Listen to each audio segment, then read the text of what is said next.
Thank you. My question was to you. I had a private session with Treb about a month ago, a little bit over a month ago, and I had asked him about the first race that ever came to this earth, and I asked him about the name of him, and he said that in about a month, which is about this time, to ask you. So now I finally have the opportunity.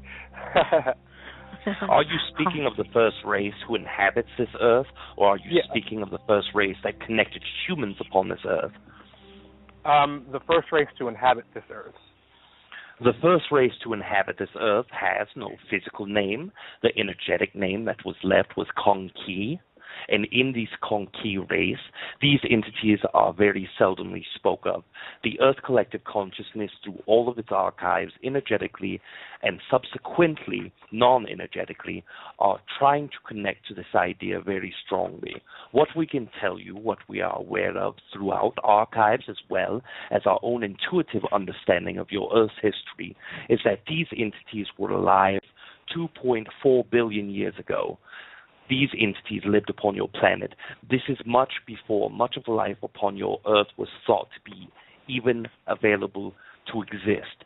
In this specific time, they were living in a non-oxygen-rich environment. Once the plants begin to grow upon this planet, once they begin to turn carbon monoxide, which was the dominant gas, into oxygen, it made their environment non-livable.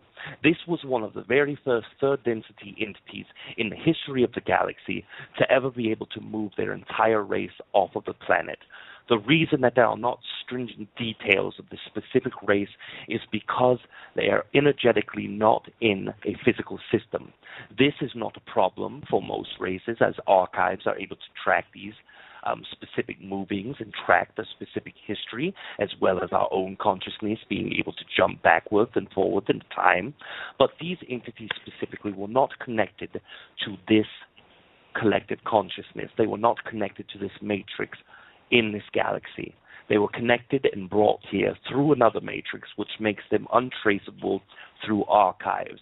The physical archives we are speaking of, not the energetic. The energetics that were left here were not much of a detail as well. The earth changes that you have has only allowed your race to find one point of history for them. Several years ago, there was a metal ball that was found on the southern area of Africa. This was carbon dated approximately 2.3 billion years ago, but it was off by 100 million years. So in this 100 million years difference, this does not allow much play for your scientists, but we understand the carbon dating process is not as precise as you might allow yourself to think. Now, when you are looking at this race, they are leaving their planet. They moved to the next inhabitable planet, which was Mars. They did not live there very long. The environment there was also too oxygen-rich, and their technology was not good enough for them to leave that planet. In that planet, they did not survive very long, and in fact, that is where they remained in the last days of their physical incarnations. Wow.